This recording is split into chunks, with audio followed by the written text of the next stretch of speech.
Every one of the books in the Song of Ice and Fire series starts off with a prologue chapter in the point of view of a very minor character that ends with their death. But 2 out of 5 of these books also have epilogue chapters in the point of view of a minor character which ends in their death. The 3rd book of Storm of Swords ends with an epilogue chapter in the point of view of Merret Frey. He never had any lines of dialogue and was barely even mentioned before this point.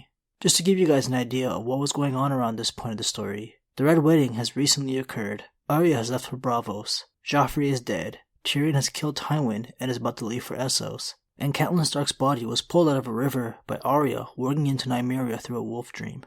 So with that out of the way, Merrett is one of 29 true-born children of Walder Frey. The old and gross Walder Frey has had 8 marriages so far throughout his long life, since he keeps outliving his wives. Merrett is the 9th son from his 3rd marriage with Merret Frey. Most Freys are described as weasel-like in appearance, which they inherit from Walder, but members of House Craycall are commonly large and muscular. They are a powerful house from the Westerlands, with their founder being a man named Crake the Boar Killer, so their strength is a major characteristic. While Merret Frey inherited his robustness from his mother's side, but also some traits from his father. The Freys are generally looked down upon even with all their power and wealth. Your family's always pissed on me. My lord, Don't deny it, you know it's true. The fine Lord Tully would never marry any of his children to mine. I'm sure there were reasons. I didn't need reasons. I needed to get rid of sons and daughters. You see how they pile up? They were a newer house, only established 600 years ago. They grew quickly because of tolls set up on their land. In order to cross to the north from the Riverlands, one would need to cross their bridge and pay a toll fee, so they earned some distaste from the other houses. A lot of the Freys are pretty pathetic and never taken seriously. Not many are intelligent, capable, trustworthy, or even attractive for that matter. As a child, he was sent to House Craycall's castle, which is just called Craycall, to serve as a page before upgrading to a squire for his relative lord. And after some time, Jaime Lannister would join him as a squire for the lord. By the time Jaime came, Merrett was a castle bully, being a typical bigger, dumber, mean kid. Jaime couldn't stand him. He saw him as a slow and clumsy fool. It does seem like Jaime put an end to his bullying ways from the way he talks about him. Not far from King's Landing lived an outlaw group called the Kingswood Brotherhood, who were attacking traveling highborns around 20 years before the start of the series. Some of the members of the Kingsguard were charged with dealing with this brotherhood, and Lord Craycall aided them with his young squires.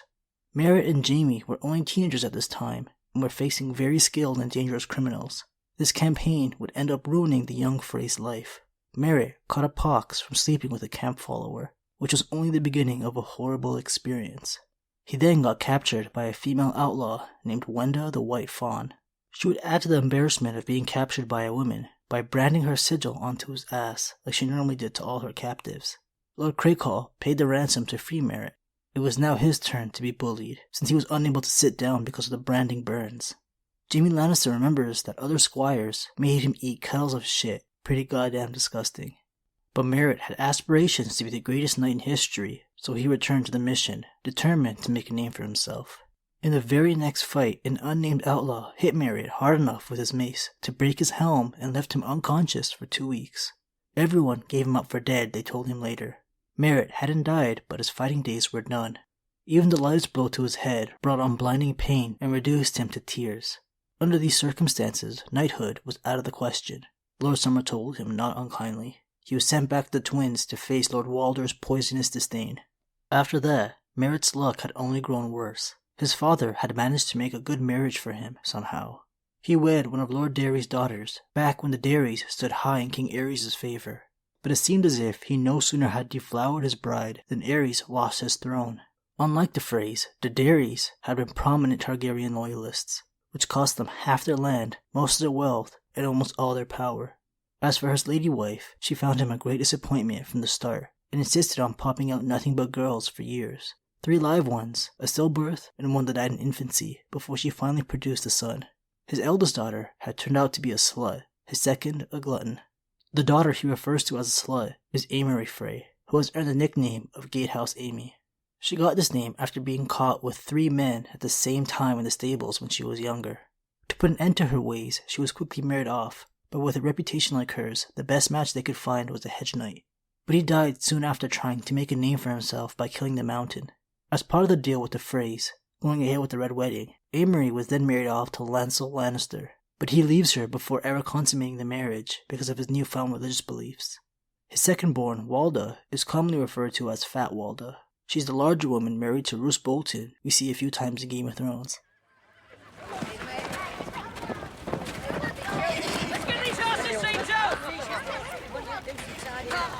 Father, welcome home. Walder, this is Ramsay Snow, my bastard. A pleasure, Mother. Hello. See that the horses are fed, watered, and rubbed down. And take Lady Walder to her chambers. Merrett was excited, since this marriage would form an important alliance, and he believed this would win him Walder's appreciation. But Walder was thinking very differently. He picked her because she's fat, Lord Walder said. You think Bolton gave a murmurous fart that she was your whelp? Think he sat about thinking, Merrett Muttonhead, that's the very man I need for a good father.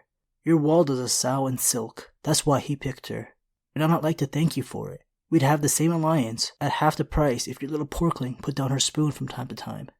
The only thing written about his third daughter, Marissa, was that Walder Frey mentions her head being shaved by their castle maester, and that it would soon grow back. I guess this means she had lice? I can't think of any other reason a young girl's head would be shaven during primitive times. Maybe you guys can think of a better reason. I feel like this characteristic was written just to make Merrett seem even more sad and pathetic. Merrett's last child, and only son, has been in the story the most. The 9-year-old's name is Walder, nicknamed Little Walder, to differentiate from all the other Walders. This name is common to win old Walder Frey's love. He's this little fat kid who inherited House Craecall's larger built bodies. Little Walder is a mean and horrible child who ended up being Ramsay's squire, and started becoming more and more like the sick and twisted character that is Ramsay. Before Ramsay has fully rubbed off on Little Walder, he is mysteriously found dead in Winterfell. This happens in the last book that came out, where Freys are getting hunted for committing the major taboo of killing guests under their own house during the Red Wedding. The law of guest right is taken very seriously in this fictional world. Like I said earlier, Merrett's wife always found him to be a disappointment, but even he didn't have much love for her. He calls Mariah a shrewd woman. Everyone needs a reputation of their own to stand out in this family, or they'll be forgotten, and Merrett's is being the biggest drunk. He blames alcoholism on its headaches that resulted from his injury. Merrett could feel the headache building behind his eyes, and he knew that if he gave it half a chance, he would soon feel as if he had a thunderstorm raging between his ears. Sometimes his headaches got so bad that it even hurt too much to weep, that all he could do was rest on his bed in a dark room with a damp cloth over his eyes, and curse his luck and the nameless outlaw who had done this to him. All the wine he drinks apparently dulls the pain of his chronic headaches.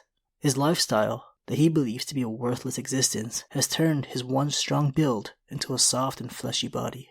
As a desperate attempt to appear useful to his family, Merrett volunteers to be the one to ransom one of his relatives who have been captured by the Brotherhood without banners. During his epilogue chapter, we get to learn a lot about the inner workings of House Frey and the life of a member living within their castle, the twins. Lord Walder may be a mean and spiteful old man, but he always took care of his family and put them first. His descendants, however, only look out for themselves. All the Freys are just waiting for Walder to die, and when that happens, big changes will happen to their house. I'm not dead yet, unfortunately, for you. And I'll not leave this world until they all choke on that laughter. Merrett is afraid that the heir will not care for any Frey who isn't useful and kick them out of the twins during the winter, when food is more scarce. The Frey captured by the Brotherhood without banners just happens to be the heir's youngest son, so being the one to free him might help his odds of survival, especially after he messed up his only job during the Red Wedding. Everyone had their own task, and Merrett's only responsibility was to drink with Great John Umber, the North's largest and strongest fighter, so that he's too drunk to do any real damage. This job was given to Merrett as an insult, implying his only skill is drinking. But he even failed at this. Merrett passed out, and Great John was still sober enough to wreak havoc before being captured. Walder laughs at the idea of him being the one to meet with outlaws. He's been calling him Merrett Muttonhead ever since he returned home from his head injury, but allows him to take the gold and free his great-nephew. He was anxious and scared the entire way to the meeting spot. When he finally found the Brotherhood without banners, they already killed the captive Frey. They took Merrett's gold, and he was next to hang. He begged and pleaded, even pissed his own pants, but there was no saving him. He tried saying that he had no part of the Red Wedding, and that there was no witness to prove that he did, but he didn't account for Catelyn being brought back to life. She has now become the new leader of the Brotherhood without banners, set on getting revenge for what the Lannisters, Boltons, and Freys did to her family. After they were done toying with him, Callan nodded, indicating his involvement. They let Merrett hang, killing him. And that's the life of the most pathetic and saddest character written in the story. Some of the circumstances surrounding his life are pretty unfortunate, but George Martin made sure to make him a piece of shit to balance things out. Hope you enjoyed this one, guys, and I'll be back soon with something else to talk about. Thanks for watching.